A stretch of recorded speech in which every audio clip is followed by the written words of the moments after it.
This Tuesday, the President of Uganda, His Excellency Kataaha Museveni, accompanied by the First Lady, officially opened the inaugural Regional Ministerial Conference on the East African Community Higher Education Area, hosted by Uganda's Ministry of Education and Sports. The only way you can create prosperity for your people is when each family, as Mama was saying here, is when each individual, each family, or a company produces a good or a service, bidhaa au huduma, ndio tunasema kwa Kiswahili. But then the next question is, if you produce a good or a service with a chibaro. Since then, several education ministers and delegates from across the East African community have engaged in intense discussions, constructive deliberations, and forward-looking reflections on the future of higher education in the region. These engagements culminated in the drafting of a communique containing a set of resolutions and recommendations to be implemented by participating member states. Among the key resolutions, the waiving of student visa fees within the region to ease mobility, alongside measures to create a conducive environment for researchers and innovators through enhanced resource support, as expounded by the Permanent Secretary of the Uganda's Ministry of Education, Dr. Kedwestri Agenda. The deliberations of the 3 days brought out the following. The ministers considered reports and recommendations from technical sessions addressing the current status and gaps in the operationalization of the East African Common Higher Education Area and the extent of compliance with regional higher education frameworks. 2.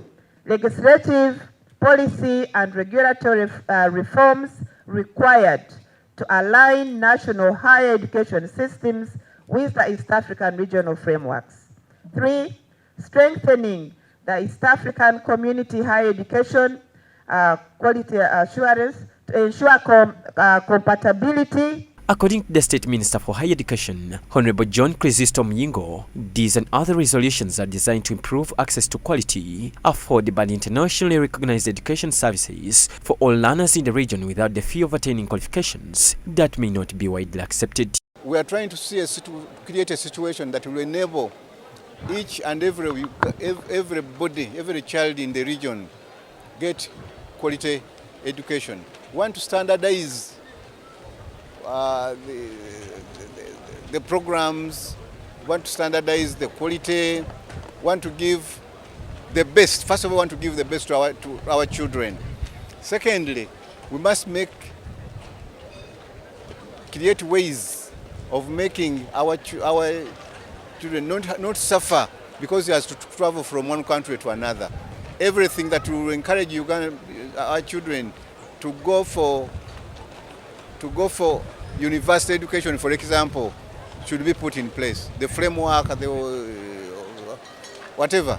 In the same spirit, the Ugandan Minister of Education and Sports, through her representative, Deputy Speaker Honorable Thomas Tayebwa, urged participants to swiftly integrate and implement the conference's resolutions. She stressed that the communique should not be treated as a mere formality, but as a pressing political obligation for the region. I'm pleased to learn that this conference has boldly confronted these realities. Listening to the ministerial communique, I'm glad to learn that together you have charted a way forward which includes, among others, building a seamless East African higher education area where credits, qualifications, and talent move freely. Establishing a regional digital mobility platform to simplify applications, placements, and funding. Strengthening mutual recognition of qualifications with attention to new frontiers such as micro-credentials and recognition of prior learning. She emphasized the need for renewed determination and the spirit of East African unity to enable the region compete favorably on the global stage. As we close this gathering, let us live with a renewed determination that East Africa must not lag behind. We must not allow fragmented systems to rob our young people of their future. Instead, let us unite to build an East African common higher education area that rivals the developed countries in integration and positions us to compete globally in scale, innovation, and excellency. The conference held under the theme, Enhancing Regional Integration Through Harmonized Higher Education Systems for Sustainable Development in East Africa, marked the first Regional Ministerial Conference for higher education since the Common Higher Education Area was established in May 2017 by the region's head of state. It sought to transform the commitments made at the time into tangible action. John Baptist Ahumza, Church of Uganda, Family TV News at 8. Right Honorable Deputy Speaker, we know because of time, but there has been a very good exhibition around, and centers